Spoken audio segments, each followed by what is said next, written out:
Okay, the title is for today mainly just talks about gender and if like gender should still be considered when applying for colleges or job applications.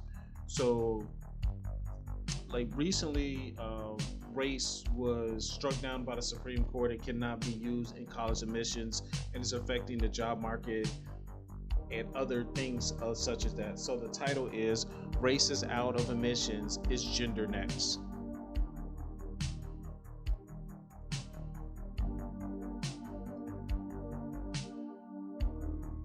The Supreme Court recently ruled that the race cannot be used in college admissions, have opened a much bigger national debate. If race is off the table for admissions and applications, should gender also be removed? And if not, why does gender still matter in certain contexts like workplace and college? So a little bit more feedback on that. It was stated that by having all these race-based programs, it was hurting other people. So people push for that. But how can you say removing race because it discriminated against other people, how come it's allowed with gender? That to me that falls into the same thing. But we're going to go a little bit of debate on that, because if you can't discriminate against race, then you can't discriminate against gender. That too falls under the Equal Protection Act, and that's why the Supreme Court ruled the way they did. Okay, so we're going to talk about two parts: why gender should not be used in admissions or applications, and then why gender should still be allowed in certain cases. A conclusion tying it all together includes whether gender-based programs may be challenged next. Okay, so first of all, these are 5 reasons to remove gender from admissions. Okay, 1. Equal evaluation for all applications. Every application should be judged on merit, qualifications, and performance, not characteristics that people cannot control. Removing gender aligns with the idea that opportunity should be based on the ability, not identity. 2. Consistency.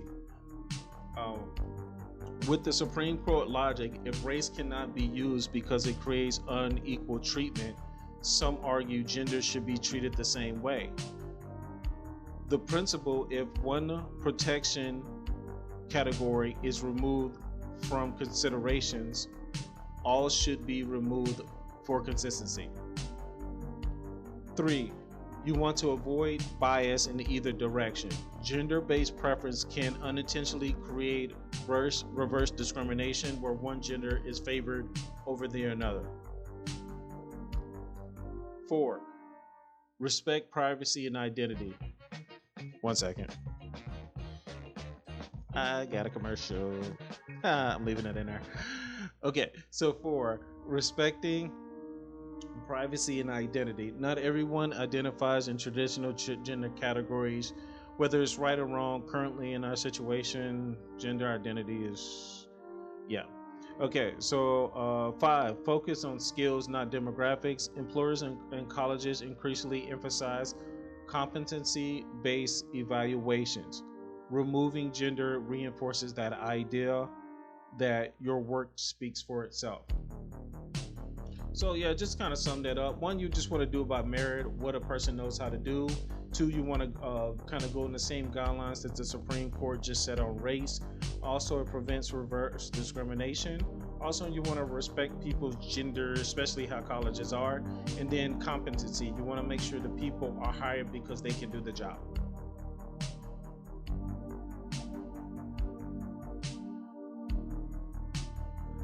Consistency is a problem that if one protected characteristic is removed from admission consideration, why should any other remain? So we need to be consistent. Legal scholars are looking into that now. Okay, now we're going to go over to the other side. So we have 5 reasons to keep gender in the picture. 1, corporate America. Corporate America has a financial incentive to exclude women. Number 1, pregnancy. Men can't get pregnant. Men can come and work any day, every day, all day, because and they know they can be that. They can never call out sick because they're pregnant. They don't have to go on maternity leave. Even though they do offer maternity leave to men now, if the women were completely gone from a company, that would go away too. And see, and this affects the corporation bottom line. So if they know their workers can work out of the 52 weeks in a year, their worker would be there for 5 days out of that week. Out of those weeks, they would take that. So that was one reason to what would happen if some preference was not given to having women in the workforce. It'd just be cheaper on corporations. And then piggyback off that, sexual harassment charges, sexual accusations would go out the window. It would become very small, mainly because men don't report it. Okay. Two, people say that the gender gap still exists. Okay, I'll just go with this one. So they said the gender gap still exists. Most women are paid lower than men in certain tech jobs, mainly because there's less women in the field. So that's why the gender bias is in there, to get more women in certain fields on that. And that's just kind of where the tightrope kind of goes. You want more women in the field, but you also want to make sure they're qualified on it. There's such a, like in the space program, women, they were very good at math and they pushed their way into the NASA field on it. Those are the women that you want, but you just don't want to have a woman there just to fill a quota. You want to make sure that she's competent, make sure that she has the talent in there, which right now is still needs some work to do. 3, you have Title 10 compliance requires your gender data on it. That's when you see it a lot of colleges and a lot of jobs is because of Title 10. Also, it kind of goes back to number 1, protecting women in male-dominated fields. Without the gender stereotypes, but without the gender, not stereotypes, but without the gender program, certain women would have never even known they could be good at certain jobs because they'd never gotten a chance, such as women fighter pilots. Women have been proving in flying jet aircraft that they can do that, fly helicopters and stuff like that. But without these programs, that would have never been known. Okay. And another one is just kind of based to colleges. I believe that colleges should have the dorm in sports based off gender. So we was mainly just talking about learning, but just want to throw it in there. Men and women should be separated by gender for sports team, dorm assignments, and health. Of course, health, because women's bodies are completely different from men. Mostly different from men on it. So that's one big thing that should always stay in there.